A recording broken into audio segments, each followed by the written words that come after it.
ದೇವನಹಳ್ಳಿಯಲ್ಲಿ rave party ನಡೀತಾ ಇತ್ತು. ಈ ಸ್ಥಳಕ್ಕೆ ಪೊಲೀಸರು ದಾಳಿಯನ್ನ ಮಾಡಿದ್ದಾರೆ.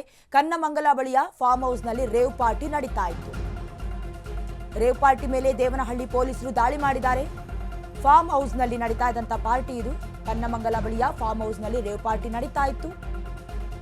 ಬೆಂಗಳೂರು ಗ್ರಾಮಾಂತರ ಜಿಲ್ಲೆಯ ದೇವನಹಳ್ಳಿಯ ಕನ್ನಮಂಗಲ ಗ್ರಾಮದಲ್ಲಿ ರೇವ್ ಪಾರ್ಟಿ ನಡೀತಾ ಇತ್ತು.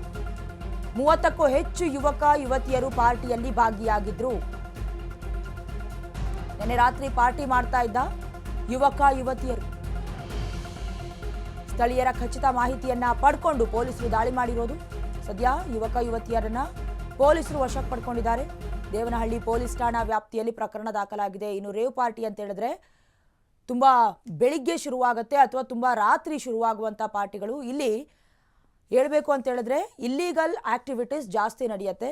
ಹಾಗಾಗಿ ರೇವ್ ಪಾರ್ಟಿಗಳಿಗೆ ರಾಜ್ಯದಲ್ಲಿ ಅನುಮತಿಯನ್ನು ಕೂಡ ನೀಡಿರೋದಿಲ್ಲ. ಆದರೂ ಕೂಡ ಕೆಲವೊಂದಷ್ಟು ಅಕ್ರಮ ವಸ್ತುಗಳನ್ನು ಬಳಕೆ ಮಾಡೋದು, ಅಸಭ್ಯವಾಗಿ ವರ್ತನೆ ಮಾಡೋದು ಎಲ್ಲವೂ ಕೂಡ ಈ ರೇವ್ ಪಾರ್ಟಿಯಲ್ಲಿ ಇರುತ್ತೆ.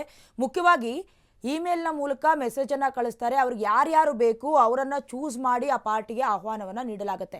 ಎಲ್ಲರಿಗೂ ಕೂಡ ಅಷ್ಟು ಈಸಿಯಾಗಿ ಎಂಟ್ರಿ ಇರೋದಿಲ್ಲ. ಸದ್ಯಕ್ಕೆ ಈಗ ರೇವ್ ಪಾರ್ಟಿ ಕೂಡ ರಾಜ್ಯದಲ್ಲಿ ನಿಷೇಧ. ಹಾಗಿದ್ರೂ ಕೂಡ ದೇವನಹಳ್ಳಿಯ ಕನ್ನಮಂಗಲದಲ್ಲಿ ನಿನ್ನೆ ರಾತ್ರಿ ಯುವಕ ಯುವತಿಯರು ಬರೋಬ್ಬರಿ 30 ಜನ ಸೇರಿಕೊಂಡು ಪಾರ್ಟಿ ಮಾಡ್ತಾ ಇದ್ರು.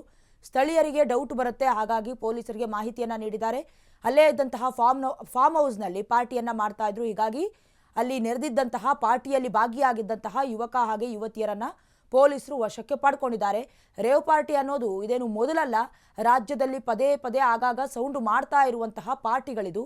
ಇದಕ್ಕೆ ಎಲ್ಲೂ ಕೂಡ ಅಲೋ ಇಲ್ಲ. ಅದರಲ್ಲೂ ಕೂಡ ಇಲ್ಲೀಗಲ್ ಅಂತ ಕೂಡ ಹೇಳಲಾಗುತ್ತೆ. ಮುಖ್ಯವಾಗಿ ತುಂಬ ಹಣ ಇರುವಂಥವರು, ಜೊತೆಗೆ ಕೆಲವೊಂದಷ್ಟು ಡ್ರಗ್ಸ್ಗಳು ಅಥವಾ ಯಾವ ವಸ್ತುಗಳನ್ನು ಉಪಯೋಗ ಮಾಡಬಾರ್ದು ಆ ವಸ್ತುಗಳು ಅಲ್ಲಿ ಚಾಲ್ತಿಯಲ್ಲಿ ಇರ್ತವೆ. ಹಾಗಾಗಿ ಅದನ್ನು ಇಲ್ಲೀಗಲ್ ಅಂತ ಕೂಡ ಹೇಳಲಾಗತ್ತೆ.